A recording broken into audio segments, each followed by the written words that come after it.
Hi, my name's Sandy. I'm in the nonfiction collection right here at the Dwight Foster Public Library, and I wanted to show you some books that I've been reading regarding a project I want to tackle this fall.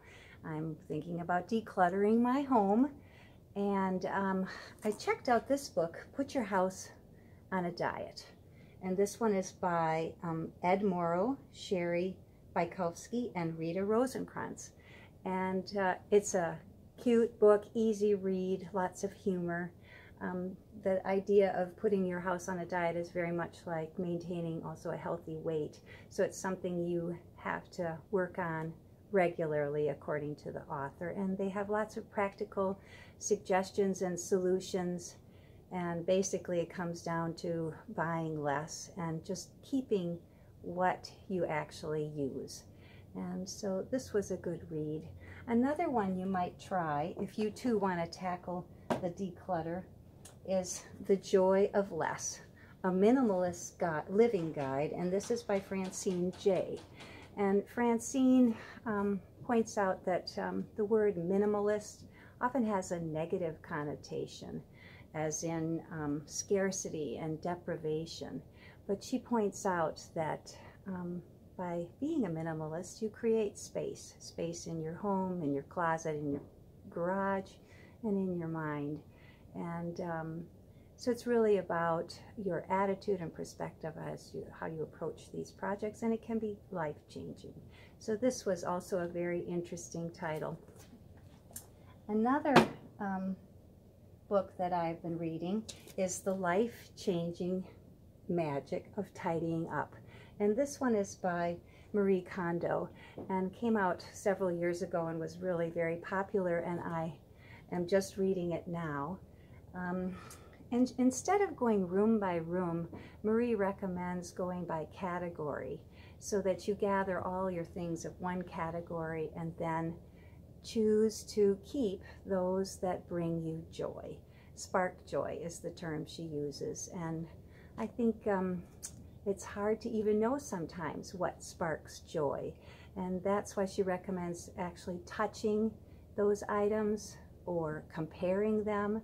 So by gathering all of your clothing in a big pile and going through it and actually seeing the amount that we have in our closets, and then going through those similar items and figuring out which one of those 10 black blouses do I really love.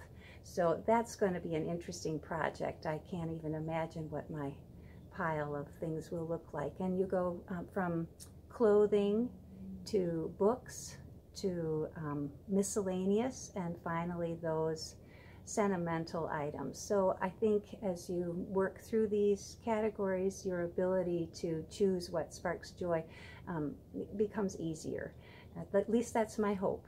So Marie has written another book that was released actually right during the pandemic, and this one is Joy at Work. And she co-authored this with a gentleman named Scott Sonnenschein, and he has a PhD in organizational behavior. And the two of them have really written a wonderful book about tidying up in your workplace. And this I found would be a little bit easier to tackle because it's not quite the same size as a home. We just have my desk and files, and so I've actually done this and found this to be really rewarding and inspiring for the next project that I have ahead at home.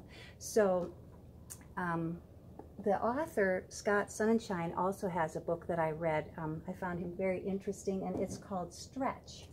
And Stretch was released, I think, in 2000, or published in 2017.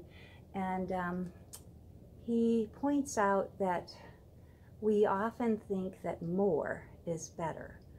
And we live in a great deal of abundance, and we always are searching for that next tool, new tool to do this next task. And he points out that oftentimes when you work with what you have, you create more, you open up the door for more creativity and greater satisfaction. And so he has studied businesses over the last 10 years to see why it is that some do so well with less and others with so much struggles. So very interesting, lots of research and interesting stories, and I highly recommend this book as well. So good luck on your decluttering project, and I'm looking forward to tackling mine this fall. Thank you.